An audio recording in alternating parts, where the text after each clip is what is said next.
Hey guys, Dano here. Just want to kick off by saying thanks for checking out the Torrent This podcast, and I want to remind you that there are many exclusive podcast episodes available right now in our iTunes store. So pull out your phones, go to the iTunes store and search for Torrent This. 2 words, Torrent This, and please subscribe. Also, please subscribe to our YouTube channel. We are uploading new videos each and every week. So like I said, thanks for subscribing. Really do appreciate it, and I hope you enjoy the Torrent This podcast. Hi, this is Mietta. You're listening to Torrent This with Dando. Hey guys, Dano here for the Torrent This podcast here on the Torrent This network, and today my guest is the woman who is set to launch her album A Mad Distance on July 24th at the Spotted Mallard. Features the new single Gone. She's of course Mietta. Mietta, how are we doing? Well, thank you. How are you? I am always good, not Mimi. Mietta. Well, look, for friends and family, it's Mimi, but for everyone else, it's Mietta. But if I get to know you, let's all get involved. I'll call you Mietta because I don't quite know you yet. I'm just this creep on the other end of the phone. You're this weirdo on the phone. I'm very strange. The more you know me, the more you... So why don't you maybe you should change your name to Mimi instead of Mietta, because that was, as we're discussing off the air, there's already an Italian Mietta who we don't like already. Yeah, we don't like her. No. Yeah, good point. I did go through a long process of sort of deciding whether or not that was a good idea, seeing as she was so established, and Mimi's just been my name for so long and all that kind of stuff, you know. But, you know, like Mietta was the name I was born with, so I thought it's time to be a grown-up about this and use my proper name. And you said that the Italian one, her real name's not Mietta, is that correct? No, her name's Daniela someone or other, and she's somehow, I don't know where she got Mietta from, but no, that's not her name. So I have had a couple of sort of not interviews, but more like chats over the phone with entertainment lawyers and people like that, just sort of really making sure that I'm not going to run into any legal issues. But I don't see how I would if it's actually on my birth certificate and it's not. I don't know. I'm not sure whether she's trademarked it. I certainly have it. But yeah, anyway, it's a tricky one. But after a long process, I've decided to just march on through with it and just, you know, carry the torch, because she's pretty concentrated to Italy, I think. But I think it might be confusing when people jump online. Hopefully it'll start to kind of push its way through in the Australian sort of internet village, my name. If you can understand the statuses, you're probably on the right page. Yeah, that's right. Yeah. So did I also pronounce Spotted Mallard right? Because I always seem to mispronounce mallard. It's like, I think I read it as mustard for some reason. No, not mustard. No, you got it right. That was perfect. Spotted Mallard. That's Mallard. right. Okay, cool. That's July 24th. Okay. Now, next week. How has your day been, by the way? Thanks for asking, mate. That's really nice of you. It's been stressful, actually. I'm actually at my house at the moment, and I've got a wonderful group of ladies arriving at my doorstep as we speak to our first backing vocals rehearsal tonight, which is cool. Exciting. I saw them. They're smoking hot. For everyone. I saw a picture of them. They're smoking hot. They are. They're really attractive. I'm very lucky that they all can sing so well as well. So they're all arriving. We've got a big rehearsal here tonight, and that's happening now. And then we've got the band rehearsal tomorrow and the orchestra rehearsal on Friday, and then everyone next week. So, yes, stressing out a bit, but it's sort of all, you know, laced with excitement as well. So basically the launch prep's just consumed your life? Yes, in a nutshell, Dando, absolutely. Is there a sense of like, because it's the launch, that you have to go all out? Gosh, well, if that's the case, then I've really run with that concept. I guess so. I think everyone really makes a bit of a special one out of their first launch in their home city, particularly. And yeah, I feel like in a way that this project will definitely become bigger than myself. So there's so many beautiful musicians and people involved behind the scenes that need to be honoured on that night as well. So it's a really nice way to do that. So it's probably a little bit over the top, but that's okay. That's perfectly fine. I think it's fine. It's my wedding day. It's expected. And my bridesmaids are coming over tonight. Are you a bridezilla? I am about this launch. Yeah. What's something that hasn't gone to plan that you originally hoped, and you're thinking, okay, I'm just going to have to just suck it up, and it's not going to be as I expected it to be? Yeah, good question. Oh, so many little things along the way like that. It's sort of, gosh, that like the list of those sorts of things is a mile long. You know, I mean, like particularly in the recording process, when you're not working to a really strict plan, which is sometimes, it's really good to have a plan, of course, but you don't want to be too planned, because then you start to stress yourself out and give yourself unnecessary dates to be done, to have things done by, and sometimes you don't need them. Sometimes you just have to understand that the process does take a long time, which can be quite disappointing when you're really hoping to be done by a certain time, if that makes sense. Mm-hmm. And then all of a sudden you realise, like, oh no, there's more money and there's more time, and I thought it would be done by now. You know, there's a lot of that. But then it's moments like this that you worry about all the little things, and you sit back and you think, what the hell am I worrying about this for? I know, like you really do have to do that sometimes, and because you can just be so up close and looking at it sort of, you know, with a centimetre's distance from what you're looking at, and then you just got to go, hang on a minute, hang on, is it really this bad? Is it like, can we work through this? Yeah. So you have to have a sense of that going on all the time, and sometimes it's really difficult to step back from something so personal and so so close to you. So definitely, yep. Are you like that with your music? Because we film a lot of like live acoustics with artists, and they'll finish playing and it sounds great to us, and then they'll go, oh, I screwed up that little part there, can we redo it? And I'm thinking, it's the slightest thing, it's not a big deal. But you know, I just find that musicians just take everything, it's got to be perfect, you know what I mean? Yeah, I absolutely, like, it's so funny, because you can say that about any profession or anything that's close to anybody's heart, and anyone who's not involved in it goes, oh no, it's great, but you're the one who's so involved in it, like a beautiful chef would go, absolutely not. So what's wrong with it? It's amazing. You know, you wouldn't know unless, I mean, sometimes even other musicians or other artists, depending on what we're talking about, might not even know either, but it's just your vision, what you know that you want in your mind really clearly. And even if you don't know so clearly, you just know once you've produced that thing, whether it's right or wrong. Yeah. So I think that's where that stems from a lot of the time. And plus, you want it to be fabulous. And of course. Yeah, you want it to be the best it can be, I guess. And if that's just that one little part that's not sort of working for you, then if you have the opportunity to change that, then I think any person who cares about what they do would take that opportunity. It's like my wife looks at me like I'm insane when I'm getting frustrated because I can't get the right sound quality out of my mics in the podcast studio. I'm thinking, exactly. You don't understand. It's got to be good. Yeah, you don't get it. I know. What's wrong with you? I was going to say, what are you doing? Let's tell the listeners, what are you doing differently compared to your normal gigs for the launch? Everything. Okay. I mean, we have a 15-piece orchestra. That's a lot. Something I don't normally do. Yeah, I think many people usually do that. Yeah, so we've got that, and we've got the beautiful singers who are coming tonight, which is five singers as well, which is, I usually only use 2 backing singers. But we're doing a little surprise song, which is a big chorale sort of song, and I thought, seeing as if we needed it for one tune, why not just like use it for all? Because on the album there's a couple of songs gone. The single, a tune called Midnight in the Deep Blue Sea, another song called A Mad Distance, the title track. Mm-hmm. And there's another song called Why as well. All have really big layered backing vocals on it. So in the studio I was layering 10 voices per harmony.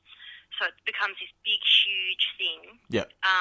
And I thought, look, if we're going to do this song, why not replicate it and really lush out these voices? So that's different as well. And using really beautiful musicians that I always have with me. So I've got Nathan Slater, who's my guitarist that I've been working with for years, who's actually recording his own album this week, which is really exciting. Cheap plug. Yep. Just slipped it in there. No, do it. Plug away. I don't mind. Yeah. Keep going. Wonderful bass player, one like exceptional bass player called James Gilligan, who's playing as well. And we've got percussion by Salvador Persico and drums by Ryan Menezes. So, like that's my sort of usual rhythm section. Mm-hmm. Plus the orchestra. And backing vocals, so it's quite big. It's not quite big. It's ridiculously big. How do you rehearse for an orchestra? Like, are you going through rehearsals, or do you just sort of wing it on the night? I can't imagine having to rehearse that many people. Oh my goodness, no way. No, so basically we're doing what's called sectional rehearsals this week. So tonight's the backing singers, tomorrow night's the full band rehearsal. The Friday will be full orchestral ensemble, so there's 15 players, so we'll be scrupulously nutting out parts, sort of entrances on time, and everything needs to be really sort of, and plus we need to have them feeling comfortable playing with each other, you know, because that's quite a big thing for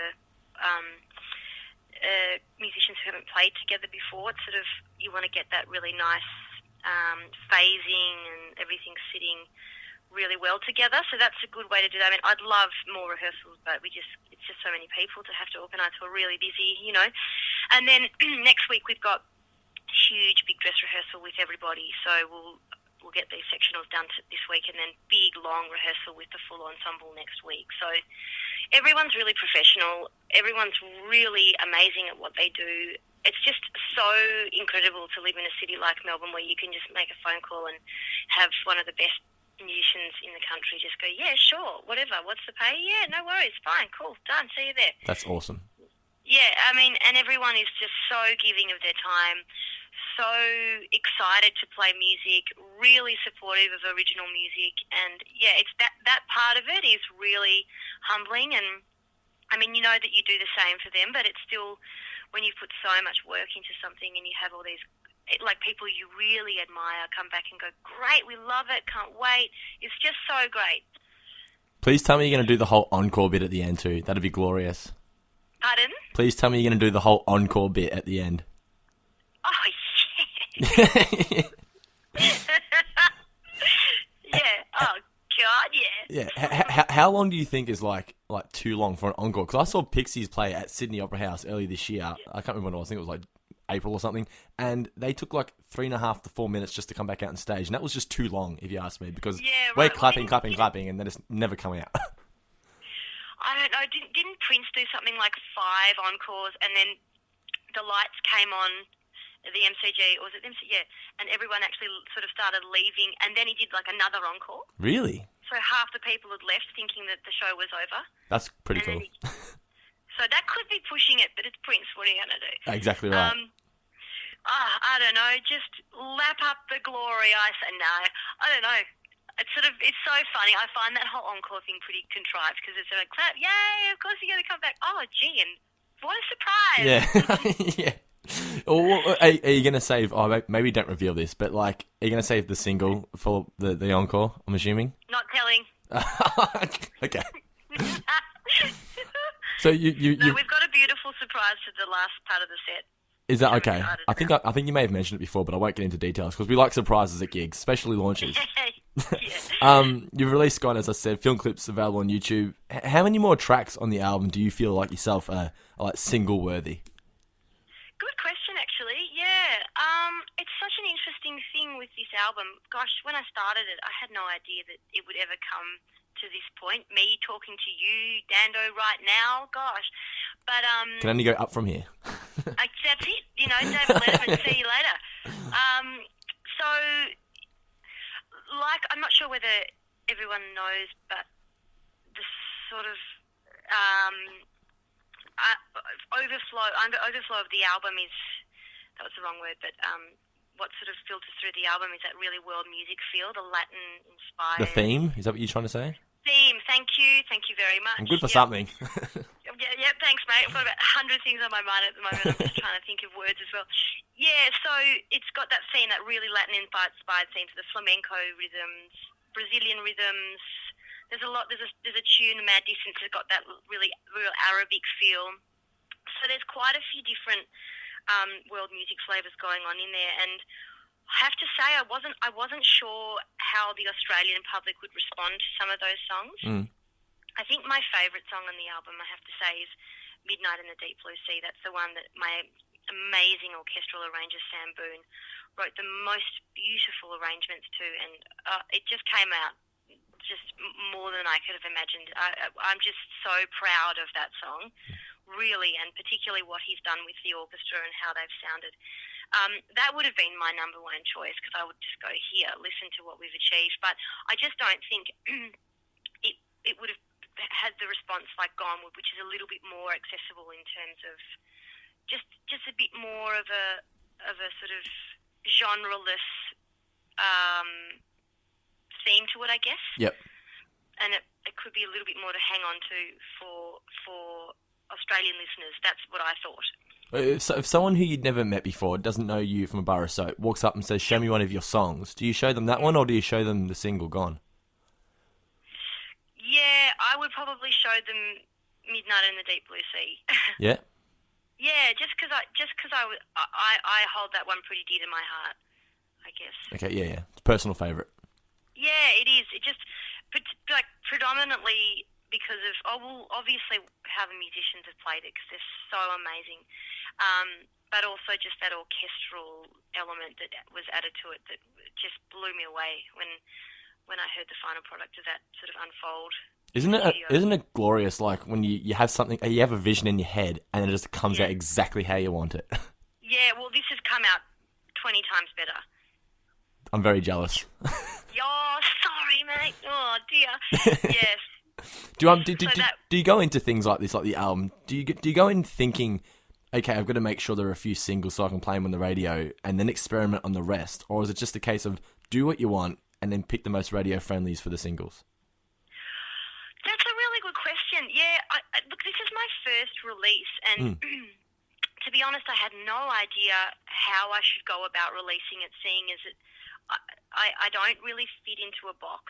Like, I definitely don't fit into that Triple J world. I don't really fit into the strict... Yeah, that's what I reckon. I definitely don't fit into that strict jazz world. I definitely don't fit into the strict world music world either. So to market this, I think it's, quite challenging. So in terms of, like, doing the generic single release, album release, sort of marketing myself like a sort of pop, for lack of a better word, artist, was a tricky one, because I don't know whether, like, the jazz people would go about doing it that way, because they usually just release full albums, and have the big ABC sort of support, or to do it like the sort of real pop thing, because that's one way to generate a lot of interest and sort of open the crowd up a little bit to where you're. So I'm still finding out, and I'll have to get back to you on what's working best for this music. Yeah. What do you yourself think that radio stations are looking for at the moment? Well, that's such a good question. Like, it's you depending on who you're looking for. Obviously, I mean, what radio station you're after. I think, because just personally, I never listen to Triple J anymore because it just shits me. It really shits me. Yeah.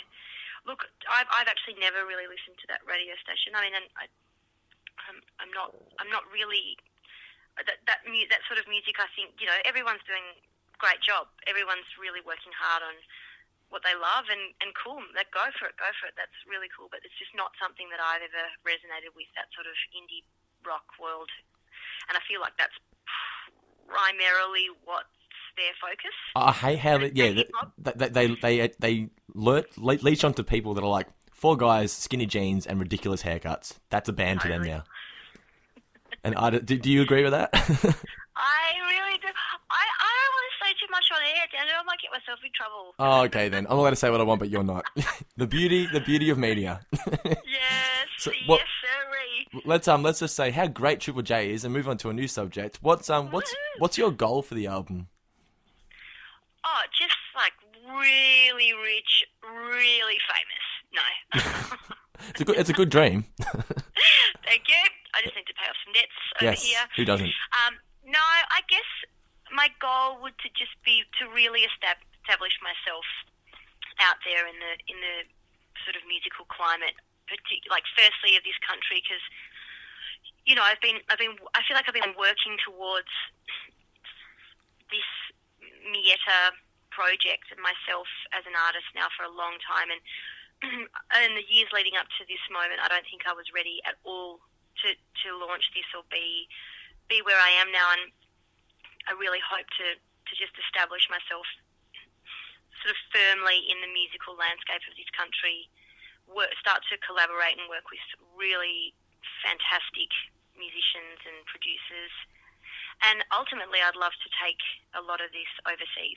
Yep. And start to branch out over there. I feel like that could be where my home would be musically for a while, and I don't think I'd ever leave, my roots of Australia, and I'd always be coming back here, but I feel like to give myself the best opportunity for this music and my passion would probably be working with people over there, I think. This is your debut full-length release. Does that scare you? Well, now that you've asked me that, it does.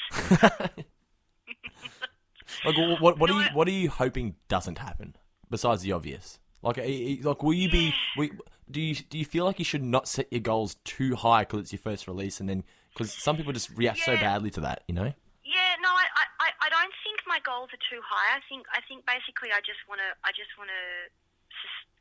establish myself as a respected musician in this country. Yep. People would like to collaborate with, and I think that's achievable just by putting your head down and enjoying the small victories and working and not sort of going, I want this, and then being wishy-washy about going about achieving it. Yep. Just going, okay, what do I want? I want that, and how do I get there, and work back and go, and then it's sort of achievable. Like if that end result isn't, outrageous. And of course you want to get more likes than the Italian Mietta. I absolutely want that. Do you think that's a big deal though? How many likes you have on Facebook? I don't think it is. No, I don't. You know what I think's ridiculous? You know what I think's ridiculous when I go on Facebook and I see it's a lot of local bands or local solo artists, and they'll have like 20,000 Facebook likes and like 12 people talking about them, and I'm thinking these aren't genuine. Come on, guys. Yeah. No, haven't they got those people that are sort of out there in the ether creating likes for people? Yeah. Bots. Yeah, you can just pay for them. Yeah, and they're cheap as.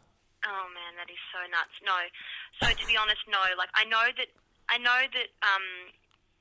if you're applying for certain festivals, and they probably won't give you a look in unless your Facebook page has a certain amount of likes. I know that's sort of a thing. Yep.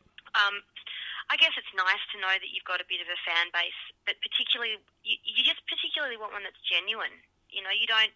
If you've got 20,000 likes on your Facebook page and 15 people come to your gig, then what's the point?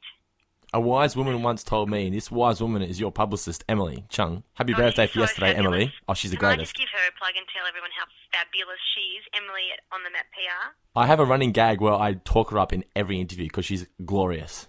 Isn't she the most glorious? She's the best. And she had her birthday yesterday, so happy birthday to Emily. I know. Happy birthday, Emily. What were we talking about? Oh, yeah, she once told me that publicists pay more attention to how many people are talking about your page as opposed to how many actual likes you have. So that's a bit of advice. That would make a lot of sense. Yes. That would make a lot of sense. Because they want to know whether people give a shit about you as opposed to how many people have liked your page. Well, that's really wise. Yes, she's a very wise woman. There you go. Yeah, she's fabulous and she's wise. Yeah, you had a quiet start to the year. I'm assuming you were just getting all these plans in the works. What's plans post-launch tour? Post-launch tour, I'm going to Thailand for 2.5 weeks with my fabulous boyfriend who bought that for me for Christmas. That's awesome. And I'm going to lie down, and I'm not going to be up for 2.5 weeks. I've told him he has to drag me around on a stretcher for 2.5 weeks. That's pretty good. That sounds like fun. No, and then yeah, I just need I'm going to need a bit of a break, I think, just to sort of zone out. We've got the Ballarat show 2 days after the launch, and then we're off to Sydney, and then I'm coming back to do a couple of little gigs here, and then we're going to go just for a fortnight, and then back, and I'll just come back and gather my thoughts after the launch and see what's happened in the aftermath, and then I'd love to start to look into doing some bigger shows, some tours, some festivals, all that kind of business, and just keep going. I'm recording an EP in September. which is locked in, and I'm doing that at my producer's house, Damien Charles, down in Mount Eliza. His gorgeous house down there. So it's going to be much smaller scale and just 5 songs. I've been writing new music, and I'm playing a couple of them at the show. I'm just really excited to get those recorded. Are they the ones that you just couldn't fit into the album anyway? Didn't fit the theme of it, or weren't written? Oh, okay, fair enough. When we recorded that, that's usually why, yeah. 3 years ago, yeah. So I've been writing a lot, chuck stuff in the bin and keep stuff. But yeah, so there's things on the boil, just start to pay off some debts as well. Far out. I've got plenty of them. I just got a mortgage. It's not pleasant. Yes, I'm sure it's not. I've just got Commonwealth Bank. I'm sort of paying for at least 4 people's wages there at the moment, I think. Oh well. We got to work for a living. That's why you're a musician. Yeah. Now, is there anything else you'd like to tell the listeners before I let you go have some din-dins? Yeah, come to the show if you're around on the 24th at the Spotted Mallard. That is it. And for all the latest news and info, is it facebook.com/Mietta Music. Is that correct? That's the one. Not Mietta in Italy. Mietta Music. If you read in Italian, or if you're good at Italian, go like her page as well, I guess. But then unlike it and go like the good one, that is the Australian Mietta Music. Yay! Awesome. Okay, beautiful. Thanks for your time. Appreciate it. Oh, thanks so much. Great to chat to you. No worries. Catch you later.